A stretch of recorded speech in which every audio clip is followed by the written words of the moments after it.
ever get the feeling that, like, there's more to life than meets the eye? Like Right. something deeper is going on. Definitely. That's what we're diving into today, right? Yeah. The Romani spiritual tradition and how it shows up in Kimbanda, which is Afro-Brazilian. We're going to find some surprises there. It is really interesting how these two very vibrant traditions come together. Yeah, Kimbanda itself is already a blend of different African traditional religions, plus indigenous beliefs from Brazil, and even some European influences. But when you add the Romani spirits in there, it really becomes something special. Yeah, it's like this whole layer of magic that you don't really expect. Hmm.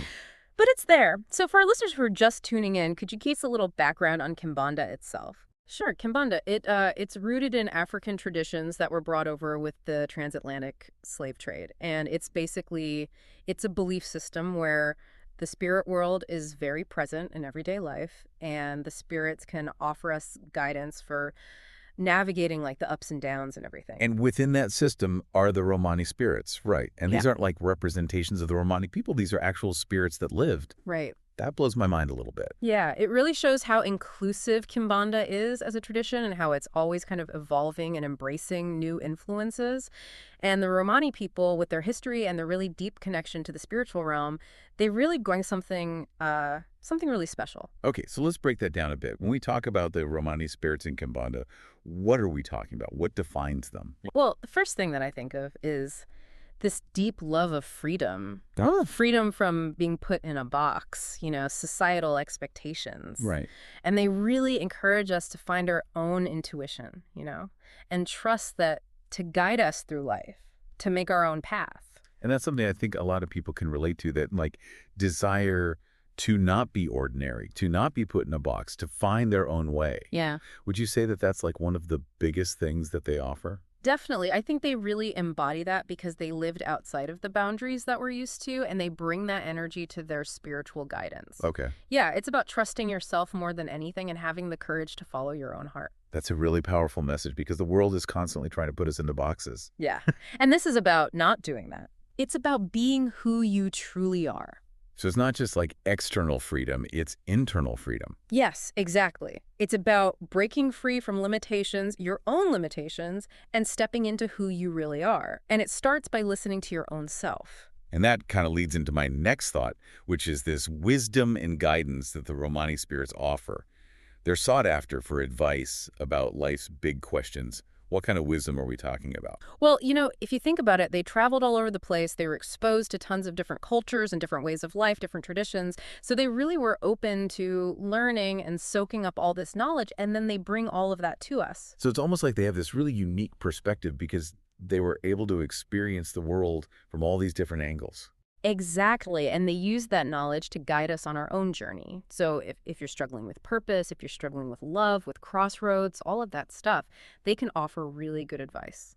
It's like having a friend who's seen it all and can kind of give you that outside perspective. Exactly. Now, I have to ask about the magic because there's this air of mystery and magic surrounding the Romani people. What about divination and fortune telling? The Romani people are very connected to the mystical arts. I mean, you've probably heard of, for example, cartomancy. Right, with the cards. Exactly, using the cards to get insight into the past, present, and future.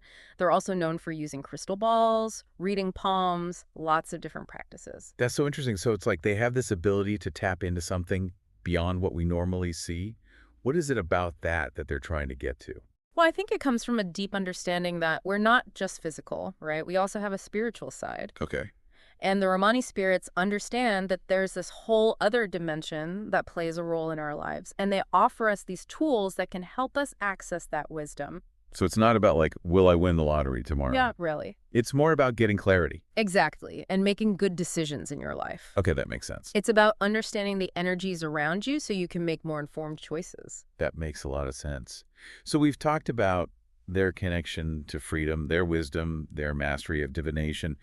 How does this play out in Kimbanda? If we were to go to a ceremony, what would we see? It's very lively and vibrant, lots of dancing and music, and the offerings are amazing. And it's a party. It really is. It's a celebration of life and this connection and just this really vibrant energy. You might see, rich red wine, symbolic of life force and passion.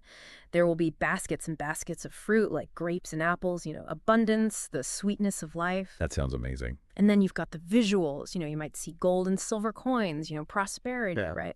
Because they're not afraid to enjoy, the material world. Right. Bright cloths on the altar, candles, the air is thick with perfume, incense. Wow. It's really appealing to all the senses. It really is, yeah. And amidst all of that vibrancy, you'll almost always see red roses. Of course. Symbolizing passion, love, that fire. Right, right.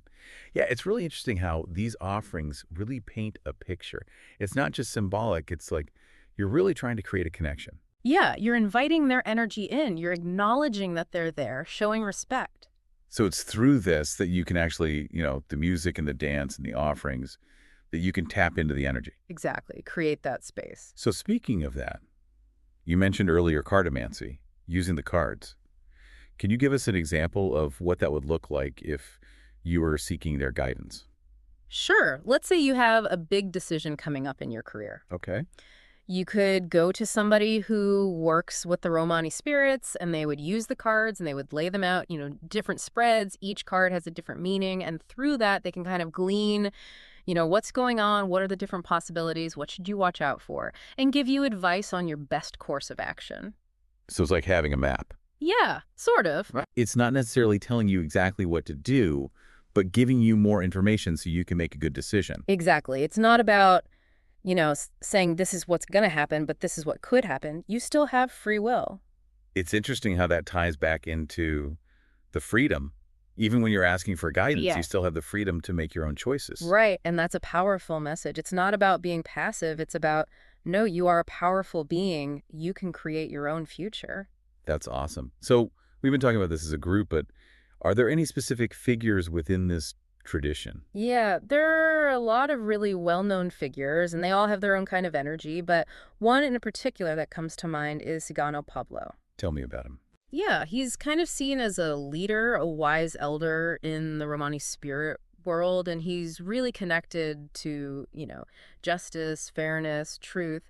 But he's also sought after for guidance on prosperity and abundance, particularly when it comes to money. Oh, okay. So if you're looking to, create a better life financially, he would be a good one to connect with. Exactly, but he's all about doing it in a way that is in line with your values. Okay. Not just about, being greedy, it's about sharing the wealth. It's about more than money. Exactly. Okay, so we have Cigano Pablo. Are there any others? Yeah, there's Cigana Esmeralda. Okay. She's really interesting. She's associated with love, beauty, sensuality. She's the ultimate heart healer. She wants you to experience love in all its forms. Oh, that's great. What kind of guidance does she give?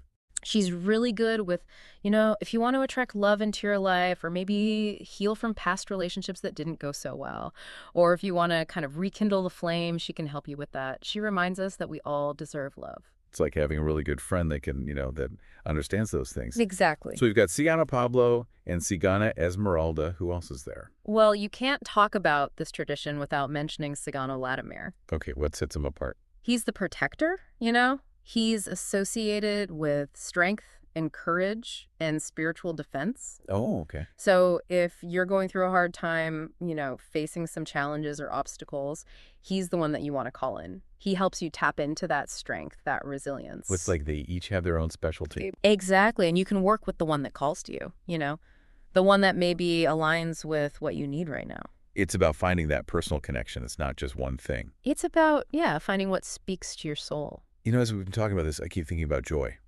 Oh, yeah. That seems like a big part of this tradition, right? Yeah. Can you talk about that more? For sure. I mean, it's so central to who they are. They embraced freedom, they embraced adventure, and they found so much joy in, the simple things, music and dancing, just being together, connecting with nature. It's about being present. Yes. Yeah. It's not some far off thing you're trying to get to. It's like how you live.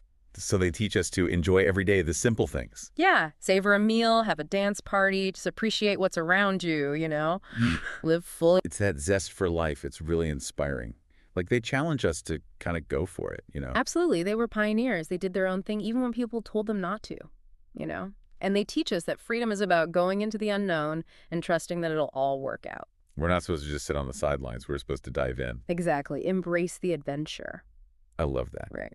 So as we finish up this deep dive, what's one thing you want our listeners to remember about the Romani people in Kimbanda? I think the most important thing is that they really want you to live your life to the fullest, you know?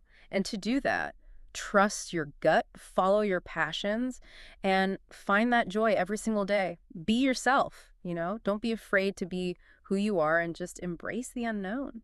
That's beautiful. So listeners, as you go through your day, ask yourself, where can I add a little bit of that spirit to my own life? Yeah. Is it in your relationships, your career? And think about those figures we talked about. See who you connect with, and see what advice they might have for you. That's a good practice. And until next time, keep learning and exploring, and live life to the fullest.